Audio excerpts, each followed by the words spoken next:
사도행전 27장 읽는데요. 1절부터 20절까지가 이번 주일 본문이라 우리는 오늘 21절부터 21절부터 44절까지 읽겠습니다. 21절부터 44절까지 읽겠습니다. 여러 사람이 오래 먹지 못하였음에 바울이 가운데 서서 말하되 여러분이여 내 말을 듣고 글에 대해서 떠나지 아니하여 이 타격과 손상을 면하였더라면 좋을 뻔하였느니라. 내가 너희를 권하노니 이제는 안심하라. 너희 중 아무도 생명에는 아무런 손상이 없겠고 오직 백분이리라. 내가 속한 바 곧 내가 섬기는 하나님의 사자가 어젯밤에 내 곁에 서서 말하되 바울아 두려워하지 말라. 내가 가이사 앞에 서야 하겠고 또 하나님께서 너와 함께 항의하는 자를 다 내게 주셨다 하였으니 그러므로 여러분이여 안심하라. 나는 내게 말씀하신 그대로 되리라고 하나님을 믿노라. 그런즉 우리가 반드시 한 섬에 걸리리라 하더라. 열 나흘째 되는 날 밤에 우리가 아드리아 바다에서 이리저리 쫓겨가다가 자정쯤 되어 사공들이 어느 육지에 가까워지는 줄 짐작하고 물을 재어보니 20길이 되고 조금 가다가 다시 재니 15길이라. 암초에 걸릴까요? 고물과 단 넷을 내리고 날이 새기를 고대하니라.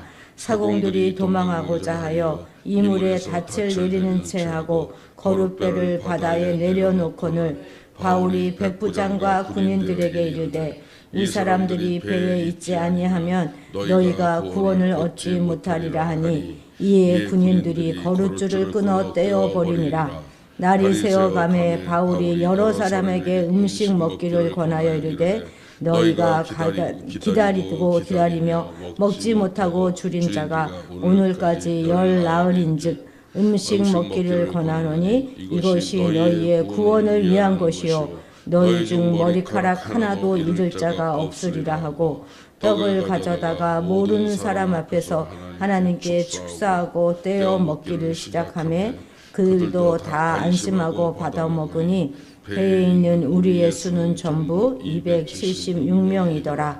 배부르게 먹고 밀을 바다에 버려 배를 가볍게 하였더니 날이 새매 어느 땅인지 알지 못하나 경사진 해안으로 된 항만이 눈에 띄거늘 배를 거기에 들여다 댈 수 있는가 의논한 후 닻을 끊어 바다에 버리는 동시에 키를 풀어 늦추고 돛을 달고 바람에 맞추어 해안을 향하여 들어가다가 두 물이 합하여 흐르는 곳을 만나매 배를 걸매 이 물은 부딪혀 움직일 수 없이 불고 고물은 큰 물결에 깨어져 가니 군인들은 죄수가 헤엄쳐서 도망할까 하여 그들을 죽이는 것이 좋다 하였으나 백부장이 바울을 구원하려 하여 그들의 뜻을 막고 헤엄칠 줄 아는 사람들을 명하여 물에 뛰어내려 먼저 육지에 나가게 하고 그 남은 사람들은 널조각 혹은 배 물건에 의지하여 나가게 하니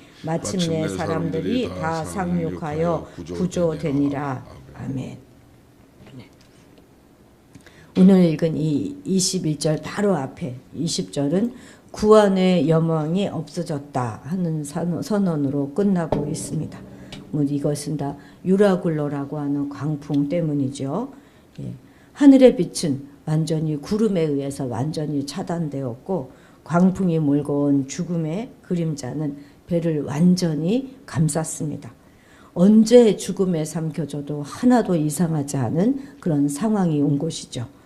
바울은 두려움과 절망에 사로잡혀서 생을 포기하려고 하는 사람들에게 전날 밤 천사가 전해준 신탁을 전해주면서 우리 모두가 생존할 것이다 이렇게 약속합니다. 얼마 후 점점 수심이 줄어들기 시작했고 선장은 닻을 내려서 배를 고정한 후 날이 새기를 기다렸습니다. 새벽에 바울은 사람들의 기력을 돕기 위해서 떡을 떼어 먹게 하지요.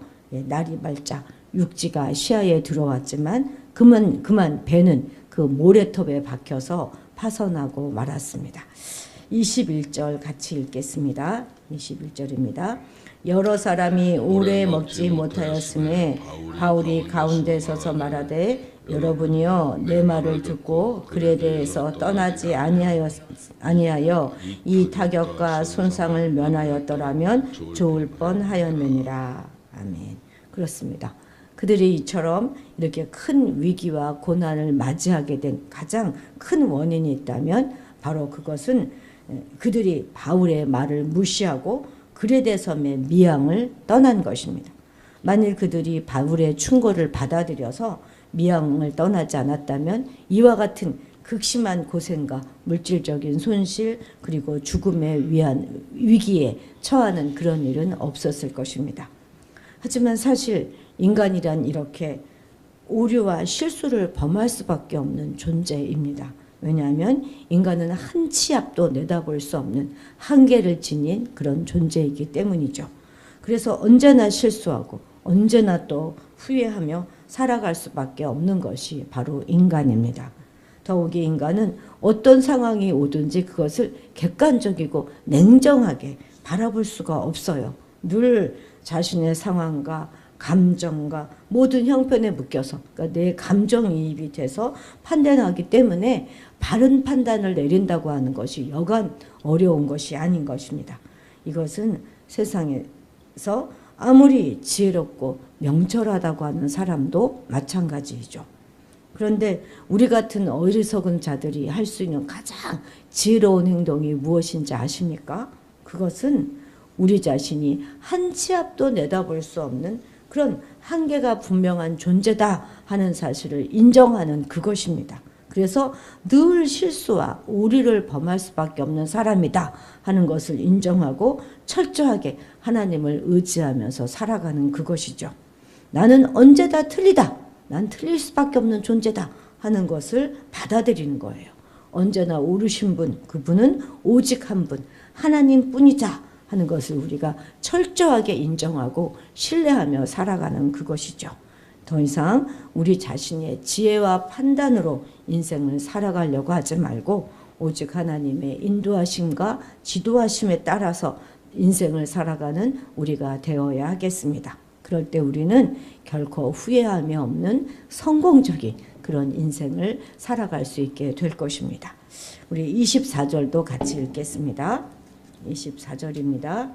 바울아 두려워하지 말라. 내가 가이사 앞에 서야 하겠고 하나님께서 너와 함께 항해하는 자를 다 내게 주셨다 하였으니. 아멘. 이 말씀은 당연히 죽을 수밖에 없는 그런 사람들이지만 사도 바울을 봐서 이들을 살려주겠다 하는 말씀이 아닙니까? 그러니까 의인된 한 사람의 성도로 인해서 하나님께서는 죽을 수밖에 없는 많은 생명을 살리기도 하신다는 것입니다. 성도는 1차적으로는 자기 제외에서 그리스도의 은혜로 겨우 구원을 받은 그런 자들입니다. 하지만 그것이 다가 아닌 것이죠.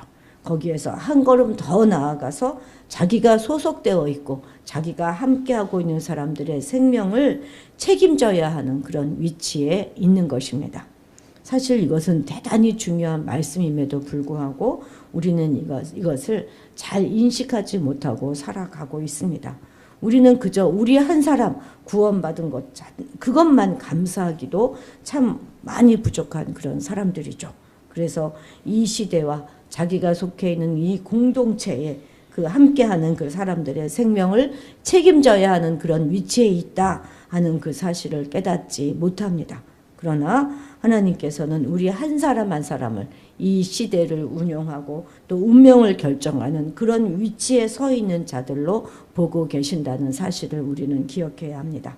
그래서 베드로 사도는 성도를 보고서 왕 같은 제사장이다 이렇게 말하고 있는 것이죠. 우리는 기억합시다. 우리는 제사장인데요. 그냥 제사장이 아니라 왕 같은 제사장입니다. 우리는 정말 막중한 위치에 있는 고귀한 그런 신분의 사람들입니다.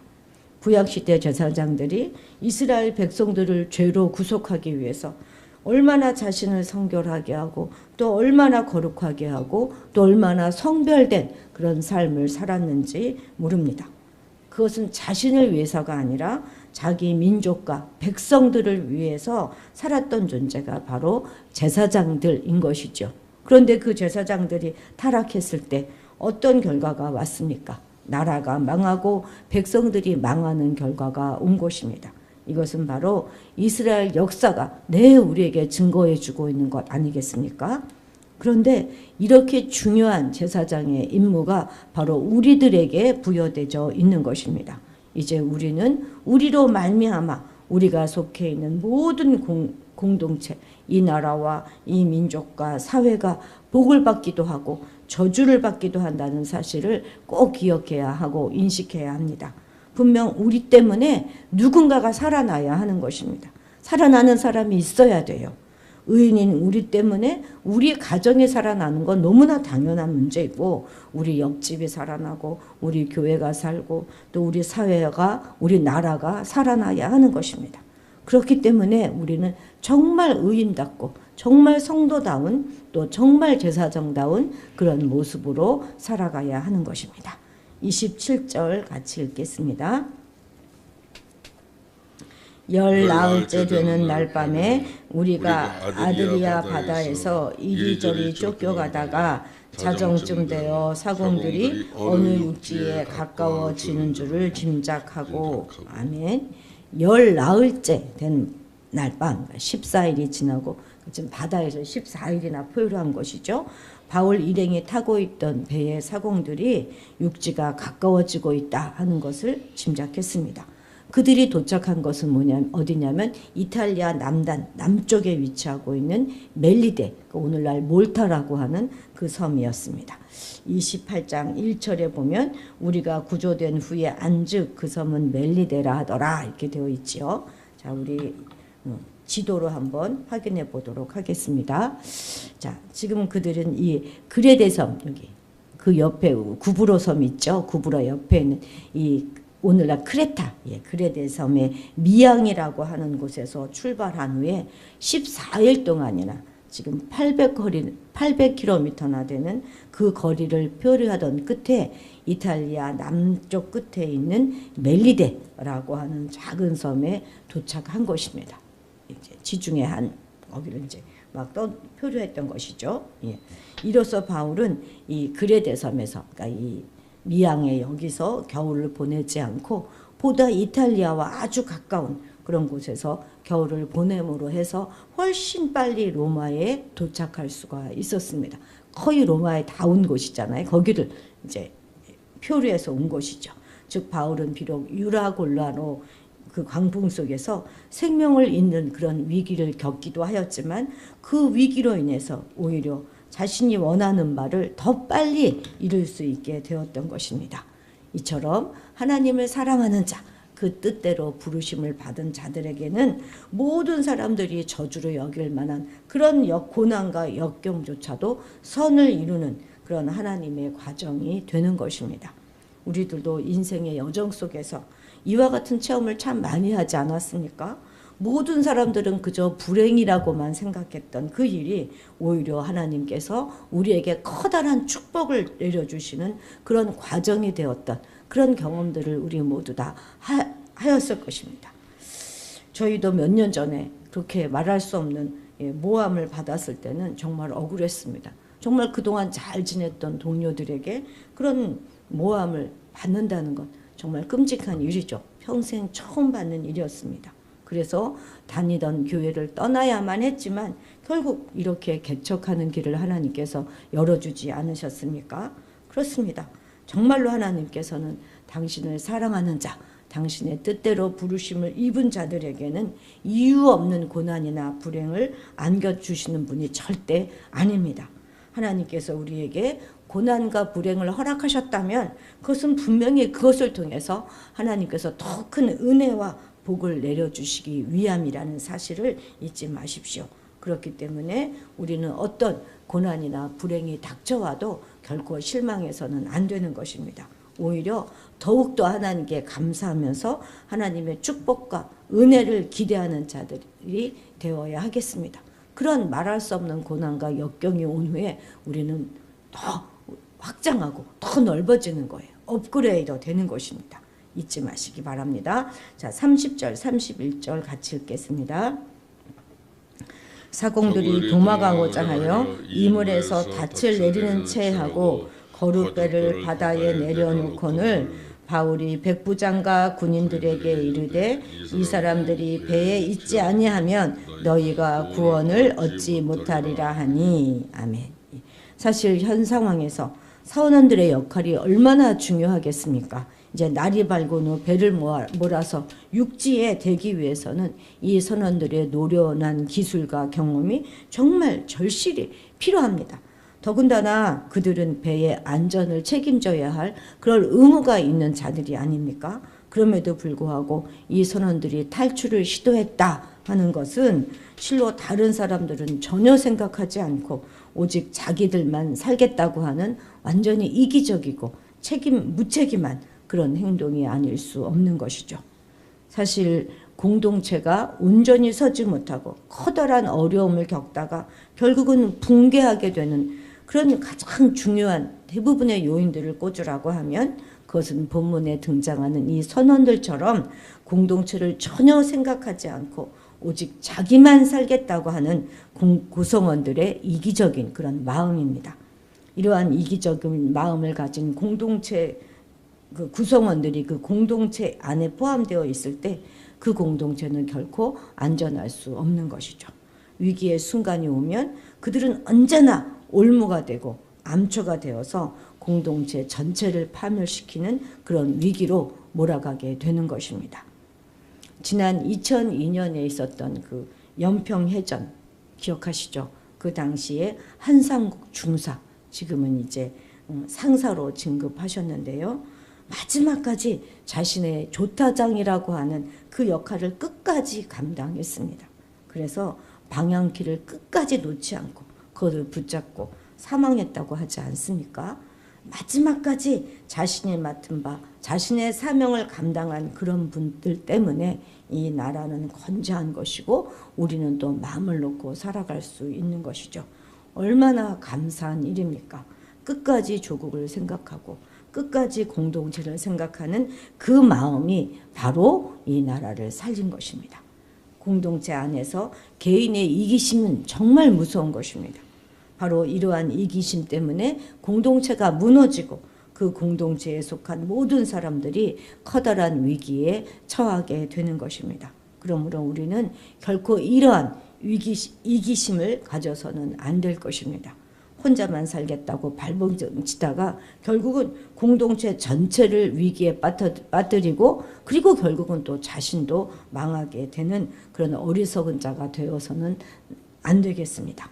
우리는 자신이 속한 그런 공동체를 위해서 먼저 희생할 줄 아는 그런 사람이 되어야 하겠습니다. 그럴 때 우리 공동체는 하나님 안에서 견고하게 세워지게 될 것이고 또한 우리 모두는 그 공동체로 인하여 항상 평온하고 행복한 그런 삶을 누릴 수 있을 것입니다. 기도하시겠습니다. 한 치 앞도 내다보지 못하는 우리 한계와 부족함을 인정하며 겸손하게 살아가게 도와주옵소서. 우리가 모든 것을 다 알 수도 없을 뿐만 아니라 비록 안다 하더라도 그것은 틀릴 수밖에 없다는 사실을 인정하고 오직 하나님만을 신뢰하며 살아가게 도와주옵소서. 우리가 바로 하나님의 왕 같은 제사장님을 늘 잊지 않게 하셔서 제사장다운 거룩한 삶을 살아가게 하시고 우리로 인해 생명을 얻으며 행복을 찾는 많은 사람들이 일어나게 하옵소서. 하나님을 사랑하는 자, 그 뜻대로 부르심을 받은 이분 자들에게는 합력하여 선을 이루시는 하나님을 믿습니다. 우리의 모든 상황도 하나님의 때에 아름답게 변할 줄을 믿음으로 평안 가운데 늘 거할 수 있도록 도와주옵소서. 우리의 이기심으로 공동체를 어려움에 빠뜨리는 어리석은 자 되지 말게 하셔서 먼저 공동체와 하나님의 나라를 생각하여 고귀한 헌신과 희생으로 살아가는 우리가 되게 도와주옵소서. 감사드리며 예수님의 이름으로 기도드렸습니다. 아멘. 오늘은 선교사님들을 위해서 기도하는 날입니다. 선교사님들을 축복하며 기도해 주시기 바랍니다. 우리 요즘 가족 수련회를 위해서 기도해 주시고 입원하셨던 우리 이지연 집사님은 오늘 이제 아침에 소변 검사 해보고 이제 괜찮으면 퇴원하신다고 합니다. 우리 다 같이 주님의 이름을 크게 부르시고 기도의 자리로 나아가도록 하겠습니다.